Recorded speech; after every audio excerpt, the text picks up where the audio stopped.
You write and talk a lot about violence and peace, both in a geopolitical sense, but also even in an interpersonal sense. And the United States is a very violent country, I think it's fair to say. And you can see this not just in our foreign interventions by the military, but in our out of control gun violence, whether that's in urban areas and rural areas. What is it about our society and culture that allows this violence to be so pervasive? Most of the time, violence is rooted in someone's despair and someone's rage and someone's sense of hopelessness. So I look at violence like I look at all these mental health issues that people talk about. What do you do about it? Stop driving people crazy. That which you do, which helps people thrive, helps people find the peace in their hearts. We know that poverty is so much at the root of the violence in society. We can talk about the historical legacy of violence stemming from the beginning of our founding. That is true. But what we can deal with, in addition to reckoning with our past, is reckoning with our present. We can see how so much of the increased violence stems from the war on drugs, stemmed from flooding particular neighborhoods, particularly disadvantaged neighborhoods, particularly neighborhoods of color, not only with drugs, but also with guns. And I think that there isn't a disconnection between personal violence and externalized violence. You know, people on the left are as emotionally and psychologically violent as people on the right. If you look at the way people behave on social media, emotional violence is violence. Lying about people is violence. Mocking people is violence. Judging people when you don't even know what you're talking about is violence. All of us could use some greater personal and interpersonal maturity. If we want a new politics, we have to learn how to debate honorably with people with whom we do not agree. So a lot of the violence is among people and between and among people who basically agree with each other on issues. And then we're talking about how the right is so violent. You know, they talk about guns, but you know, when other people over on this side talking about guillotines, I know, well, I don't worry about that. They don't really mean it literally. Well, my conservative friends don't know that they don't mean it literally. So I think that peace does begin inside the heart. You know, Gandhi said that the end is inherent in the means. The traditional political perspective is the end justifies the means. But the philosophy of nonviolence, the political philosophy of nonviolence, as articulated by Gandhi and Dr. King, is that the end is inherent in the means. So if we ourselves do not learn how to be nonviolent, we will not be conduits. We will not be those who can transmit the energies that will create a nonviolent world. So it does have to begin with us. And it begins with us and our own personal relationships, including our personal relationships regarding politics.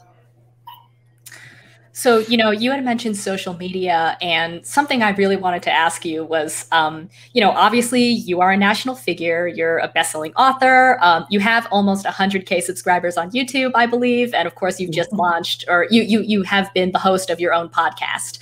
But you've also spoken, I think, really compellingly about what it was like to be sidelined or even smeared by the mainstream media while you were on the campaign trail. And I guess the question is, what do you think the role of, you know, so-called alternative media can play in advancing progressive politics today? And I actually ask quite a few guests this question because it's kind of a conundrum, right? Like on the one hand, you have a huge platform, but on the other hand, you know, you and Bernie Sanders and many other people who are part of the left are still fighting to be heard in some way on by mainstream media. Does it matter? Mm-hmm. I think that independent media is everything right now. The Telecommunications Act in 1996, which was passed by a Democratic president, Bill Clinton, so corporatized. This is what it corporatized the media. This is what created what we call today the mainstream media. These are corporate entities that are serving their own short-term profit. That's what they're serving before they're serving any journalistic standards of ethics and educative function in the society. The only place where you see the real pillars, not the only place, there are people working within mainstream media who are making the effort, and some of whom I met and felt treated me fairly during the campaign. But for the most part, what I saw very closely is that there is a political media industrial complex. And truth-telling is not their bottom line at all. Exploiting and manipulating the masses with whatever message they feel would either gain them power or wealth is what the game is that is being played. So the real journalistic lights in our society today are in the independent media. And that's what is so extremely important. That's why all of us are holding so strongly on this idea of censorship, net neutrality, and so forth. Will it get us anywhere? Absolutely, it will get us somewhere, because ultimately social change does not occur along a horizontal axis. Social change ultimately occurs on a vertical axis. What do I mean by that? If you're just trying to get power or change the society by getting more and more people to agree with you, then you're willing to dumb down your message or manipulate the message or do whatever you feel you need to do in order to get more clicks or more voters. If what you're dedicated to is telling the truth as best you can, it's vertical. And ultimately, society moves in the direction of the deeper truth. So I think people need to be less concerned about the majority. The majority, the status quo does not disrupt itself, ever. The majority didn't wake up one day and say, let's end slavery, shall we? The majority didn't wake up one day and say, I have an idea, let's give women the right to vote. That's not how social change occurs. It changes because enough people, a critical mass of people, usually considered outliers and outrageous radicals by the status quo of their time, which was always thought, have a better idea, and they stand on it, and they stand on it with conviction. Conviction is a force multiplier. And the problem we have today is that haters are so convicted. The problem we have today is that bigots are so convicted. The problem that we have today is that racists are so convicted. The problem that we have today is that anti-Semites are so convicted. We have to stand together and remember how many of us there really are, both in terms of the polls, in terms of people like yourselves, and all of us. There's so many voices out there. We're there. We know each other. This is there. We have to stand on what we know and practice what we know, and just remember this is resonating. We're building a field of energy. Now, if I want to think only in material terms, then I could go into the same place of despair that many understandably go into now, which is, but how are we going to do it? The Democratic Party, look what they did to Bernie in 2016. Look what they did to Bernie in 2020. God knows I know how it works. But it doesn't matter. So if I was in the belly of that beast and saw what happens when a Tom Perez of the world says, get that woman off the stage, and 3 days later, the lies about you, the same lies, the same talking points are everywhere you look. If I can still say, doesn't matter, let's just keep going. Because you take, we took an inch. If on any given day, and I know you feel that way about your own work, you got an inch of ground today. And somebody else got an inch of ground today. And somebody else got an inch of ground today. And somebody else wrote an article. Somebody else had a podcast. And somebody else did something. I know it. I can feel it in my gut. And we're going to get there. Because I do believe, and I think that the majority of Americans believe, that something about what this country is founded on is important. And we don't want it to go down. The world would not be a better place if it went down. And there are enough of us to feel deep commitment that we're going to do what we can, that it will not go down on our watch. I'm actually really glad you said that, because before you came on, we started the episode by talking a little bit about is the left in a little bit of a lull after 2020? I think the answer is yes. But I think that you have provided an actually kind of inspiring response to that. So Good. You just have to keep going. It's I once heard a phrase, I don't know who said it, but it's a marvelous phrase that has really guided me: to be fully invested in an effort and unattached to the outcome. Just be invested in the effort, and what it looks like and when it happens, we can't know. but we just keep putting one foot in front of the other each and every day. Do what you can. If today you are taken by the Assange issue, or today you're taken by an environmental issue, or today you're taken by a sex trafficking issue, or today you're taken by a racial justice issue, or today you're taken by an electoral issue, or today you're taken by a Stephen Donziger issue, whatever it is, whatever's in front of you, whatever you saw online, how can you amplify it? How can you add to the power? How can you add to the energy? It's like if you look at a great athlete, that's what makes an athlete great. If you look at, let's say, a great tennis player. Let's say a great tennis player drops a ball and it's some dumb move that they haven't, a mistake they haven't made since they were 12 years old. During the game, they don't have time to say, oh shit. They don't have time. You just gotta keep going. And that's how we have to be. We do not have the time to indulge anger. We do not have the time to indulge immaturity. We do not have the time to indulge despair. We don't have the time to do anything other than just keep going. And you cry when you have to cry, and you get upset for an hour or so when you need to get upset. You go through whatever you had to go through. I know about that. I know about how you have to heal from all that sometimes because it's painful. And then you get up and you put on your best whatever, and you go out there and you know that you weren't born to be held down. This might have to be our last question, but you became active in the anti-Vietnam War movement in the 1970s, and I think some on the 60s, left, actually.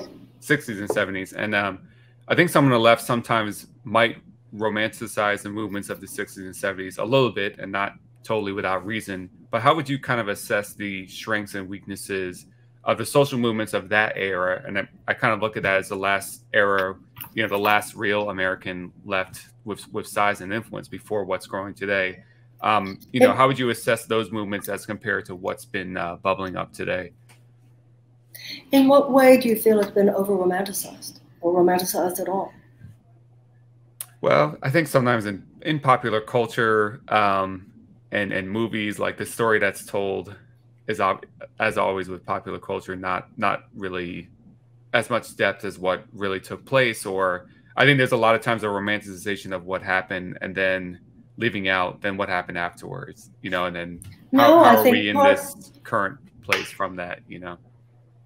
I actually don't feel it's romanticized. I think it is something to look at. You know, young people sometimes have said to me, oh, your generation, you're all about drugs, sex, and rock and roll. My answer to that is always, that was just part of the day. The other part of the day, we stopped the war. We stopped the war. And for that matter, the sex, drugs, and rock and roll, I know some people who could use more sex, drugs, and rock and roll. They could use more of the cultural and personal revolution that goes along with the political revolution that fuels it. And that was a sense there. You know, we read Ram Dass in the morning and went to anti-war protests in the afternoon. And there was not a sense, I feel so sorry for young people today, because we did not feel, we knew that the system was rigged, but we didn't feel that it was unriggable. And it wasn't. We did stop the war. There was civil rights legislation passed. There was voting rights legislation passed. That was in that era. It was in this era that the Voting Rights Act was gutted. Now, it was during that time and in response to all that, yes, very romantic effort on the part of a generation, that a very serious effort was begun to decimate the American left. Like you said, it all fell apart. Well, they killed our leaders. They killed our leaders and in front of our eyes. They killed Martin Luther King in front of our eyes. They killed Bobby Kennedy in front of our eyes. They killed, and just in case we hadn't gotten the message, they killed those students at Kent State in front of our eyes. Talk about trauma. Talk about PTSD. It was a silent message, but very loud, because we knew intended for all of us, there will be no further protest. You can do whatever you want in the private sector, leave the public sector alone. Leave it to the hands of whoever it is that wants to control it so badly that they will kill in order to do so. That's what we did. That's what many people did. We knew they might kill you too. That was very clear. But what has happened now that I find so interesting is that there's a generation of us that did what we were told and who now are of an age where we find the idea of dying knowing that we didn't really do what we came here to do, actually scarier than the thought that they might kill us if we do. And there is like a third on the piano. I'm finding this fascinating. I always say I like older people and I like younger people. It's those people in between that are so hard to take, because the younger people coming up have this visceral, it's your lives depend on it. And I appreciate that. And there's an what do they call it today? An intergenerational resonance, which is very good, because some of us we have to do this work. We have to make this effort. We have to wage this revolutionary spirit so that we can die. And others of us, we have to do it so that we can live. There is so much gold in all of that. There is so much gold. And so, yes, I think the older you are, the more you know certain things. The younger you are, the more you know certain other things. Every generation has its own gifts. Every generation has its own wisdom. And this is not a time to be putting down the young. It's not time to be putting down the old. It's time to be appreciating each other, working together. And I can tell you, I lived at a time where we felt the same frustration people feel today. I admit we didn't feel the system was as rigged as people feel it is today. We also saw the Democratic Party as more of an ally than the left feels it is today. But I believe in miracles, and this country has seen them. There was no reason to believe that the abolitionists could actually achieve abolition. There was no reason to believe that women could actually achieve the right to vote. There was no reason to believe that desegregation of the American South would be possible. But there were those who did believe, who did create that space of conviction and faith and possibility. And I think that we're going to do the same thing in this generation. And I have that faith. And I have faith not only in a higher power, I have faith in us. And that's where Joe Biden, and I do agree, don't count us out. You don't know who we are if you're going to count us out. So Marianne, before we let you go, in addition to, of course, being a champion for Nina Turner, as you have been, and Stephen Donziger, who you've been speaking about publicly lately, are there any, other causes or forthcoming books or projects that you're working on that you want to quickly shout out? Yeah, Daniel Hale. Because, at first, we have to talk about Assange, and we have to talk about Donziger, and also now Daniel Hale. This idea of the way the system is attacking whistleblowers should be of great concern to all of us. Great concern to all of us. And I believe that for the sake of free speech, for the sake of standing up against military secrecy, which is a pillar of imperialist militaristic activity. So yes, I hope that we will all, I know it's tiring, I know it's exhausting. Every time you feel you've got one, you've got to do another, but we do. So I hope that more and more people will become aware of the Daniel Hale case, in addition to Assange and in addition to Donziger. And thank you for asking. My book, Politics of Love, will be coming out in paperback, I think in August. And I will be doing more things next month. And if people go into my social media, I'm not quiet about any of it when it happens. As I said before, Marianne does have a YouTube channel, so check that out. Yeah. And I have great conversations. I just had a conversation recently with Daniel Ellsberg. Mm-hmm. I've had some really, really good conversations recently, and a new podcast that is coming out. I recently, some of those interviews, I'm afraid to say any of the other names because, okay, what about the people that I didn't say? But anybody can go to my social media and see the things we've been doing, plus candidatesummit.com, because I have endorsed some great progressive congressional primary candidates. Mm-hmm. And if I may say something about that, I find that the progressive movement, one of the places where I think some growth could be achieved here, or some movement, I don't know if you call it growth. The right creates stars. The left only wants to embrace people who are already stars. Mm. But there are so many great progressives who are, because they're not corporate backed, because they don't have their own personal wealth, because the Chuck Schumers of the world, the Adam Schiffs of the world are doing everything possible to make them not the candidate. I mean, look at this proxy war that's happening in Ohio 11. Mm-hmm. But this is being acted out in every district. there are a lot of people who they're not as powerful as Nina Turner yet, but you get them out there, they will be as powerful as Nina Turner. So I hope people will go to candidatesummit.com and other places where you can see that there are wonderful people running in these primaries and they need the support now. Create the next political leaders. Don't just bemoan the fact that the leaders we have aren't doing what you want them to do. Don't just think in terms of pressuring them. Think in terms of replacing them. And we do enough of that and get enough of that started, I think some really great things can happen in the next few years.